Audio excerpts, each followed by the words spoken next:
İyi Haberler TV'den hepinize merhaba. Salgınla mücadele ettiğimiz şu günlerde hem gribal enfeksiyonlarda artış hem de COVID-19 enfeksiyonuna yakalanma korkusu insanları bir takım bağışıklık güçlendirici bitki çaylarına yönlendirmekte.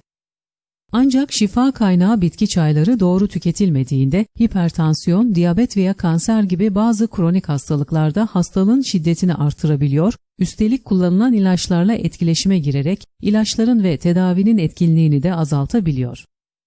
Peki bitki çayları nasıl tüketilmeli? Bunu detaylı olarak anlatacağız ama önce hatırlatmamızı yapalım. Kanalımıza abone değilseniz abone olmanızı, videoyu sonuna kadar izleyip beğeni ve yorum atmanızı ve daha çok kişiye ulaşmamız için videoyu sosyal medya hesabınızdan paylaşmanızı rica ediyoruz. Ve geçiyoruz bitki çayları ile ilgili bilinmesi gereken önemli uyarılara. Soğuk algınlığı tedavisinde en etkili bitki çaylarından biri olan adaçayı öksürüğü önlemeye de yardımcı olur. Sakinleştirici etkisiyle de bilinen adaçayı, sakinleştirici ilaçlarla birlikte kullanıldığında uykuya eğilimi fazla artırmakta. Aynı zamanda gebelikte kasılmaları da tetikleyebileceğinden gebelerin kullanması oldukça sakıncalıdır. Kuşburnu içerdiği yüksek C vitamini sayesinde antioksidan etki gösterir ve iltihabi hastalıkların birçoğunun tedavisinde kullanılır. Aynı zamanda bağışıklığı güçlendirip hastalıklara yakalanma riskini de azaltır. Ancak günde 3 fincandan fazla tüketildiğinde ciltte kaşıntılara ve tahrişlere yol açabildiği gibi ağız, yemek borusu ve mide gibi sindirim kanalı organlarında da bir takım tahrişlere de yol açabiliyor. Metabolizmayı güçlendirici özelliğiyle bilinen yeşil çay düzenli tüketimde bağışıklık sistemini güçlendirici ve kronik hastalıklardan koruyucu etki gösterir. Ancak yüksek miktarda kafein içeren yeşil çayın aşırı tüketimi, yüksek tansiyon hastalarında, kalp hastalarında, gebelerde ve emziren annelerde oldukça risklidir. Bu gruba dahil olanların günde maksimum 1 fincan, sağlıklı kişilerde ise günlük tüketim 2 fincanı geçmemelidir. Ekinezya, gribal enfeksiyonlara karşı bağışıklığı güçlendirmek veya enfeksiyonu hafif geçirmek için çok sık kullanılan etkili bir bitkidir.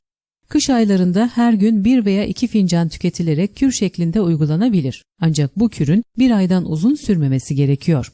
Sağlığa faydalarının yanı sıra ekinezya, kolesterol ilaçları, alerji ilaçları ve doğum kontrol haplarıyla etkileşime girebiliyor. Bu ilaçları kullanan kişilerin ekinezya tüketiminden uzak durması gerekiyor. Ekinezya aynı zamanda alerjik reaksiyonlara da sebebiyet verebilen bir bitki çayıdır.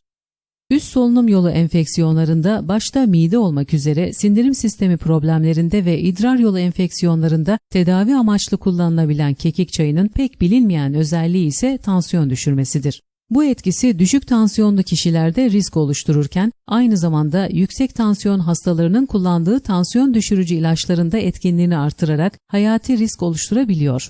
Yüksek tansiyon hastalarının kekik çayını mümkünse hiç tüketmemesi, tüketilmesi durumunda ise uzman kontrolünde ilaçtan 2 saat sonra şeklinde düzenlenmesi önerilir.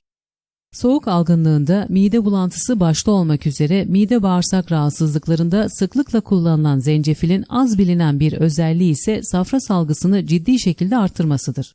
Bu nedenle safra kesesi rahatsızlığı bulunan kişilerin zencefili ve zencefil çayını uzman kontrolünde tüketmesi gerekir. Mide bulantılarında gebelerin sıklıkla başvurduğu zencefil çayının 1 gramdan fazla tüketimi adet söktürücü etkisi nedeniyle gebelerde düşük riskini artırabiliyor. Pıhtılaşma bozukluğu olanların da zencefili hekimine danışmadan tüketmemesi gerekmektedir. Zerdeçal çok güçlü antioksidan ve antiinflamatuar özelliklere sahip bir fitokimyasal olan kurkumini içerir. Kurkumin, kan-beyin bariyerini geçerek Alzheimer gibi nörodejeneratif hastalıkların tedavisinde olumlu etkiler gösterdiği gibi aynı zamanda kurkuminin eklem iltihaplanmalarının semptomlarını azaltabildiği ve kansere karşı koruyucu olduğu da biliniyor. Ancak tıpkı zencefil gibi zerdeçal da safra salgılarını artırabildiği için safra kesesi hastalarının zerdeçal çayını uzman kontrolünde tüketmesi gerekir. Sağlıklı olalım derken bilinçsiz tüketimle sağlığımızdan olmayalım diyor ve siz sevgili izleyicilerimizle bir sonraki videoda buluşuncaya dek son bir hatırlatmayla vedalaşıyoruz. Kanalımıza abone değilseniz abone olmanızı, beğeni, yorum ve paylaşımlarınızı bekliyoruz. Esen kalın, İyi Haberler TV'de kalın. İyi Haberler TV'de kalın. İyi Haberler TV'de kalın. İyi Haberler TV.